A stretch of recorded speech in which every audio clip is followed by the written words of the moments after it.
from Crochet Tutorial, and today we want to learn how to crochet this V and shell columns pattern. To begin, make a slip knot and start chaining. Your chains should be multiple of 8. I made 16 chains to demonstrate, and now make 7 more chains. 3, 4, 5, 6 and 7. Skip the first 3 chains and make a double crochet into the 4th chain. Those 3 chains count as 1 double crochet.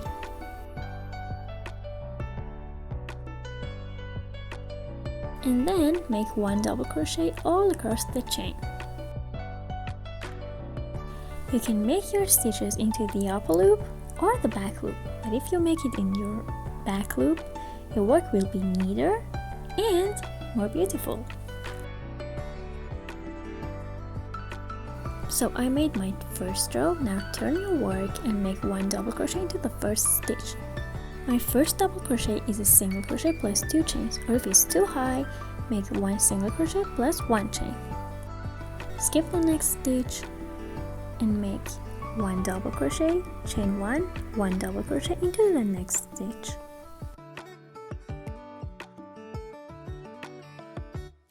Skip the next 3 stitches and make 5 double crochets into the next stitch.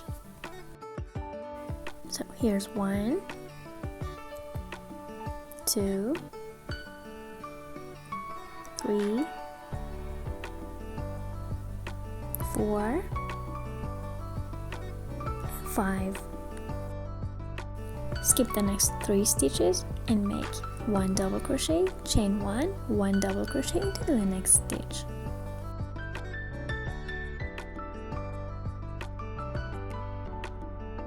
Skip the next 3 stitches, make 5 double crochets into the next, and repeat the process all across the row.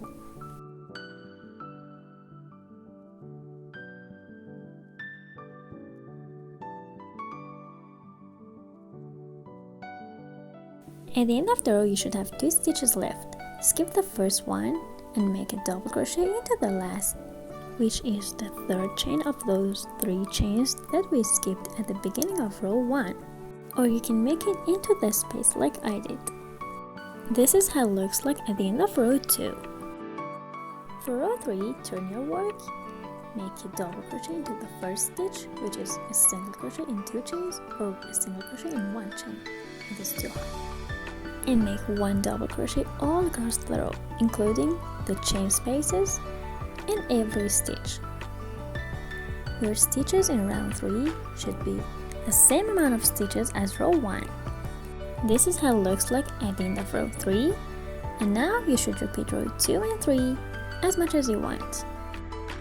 If you like this tutorial, don't forget to give it a thumbs up, subscribe to my channel, and turn on post notifications. See you next tutorials. Bye!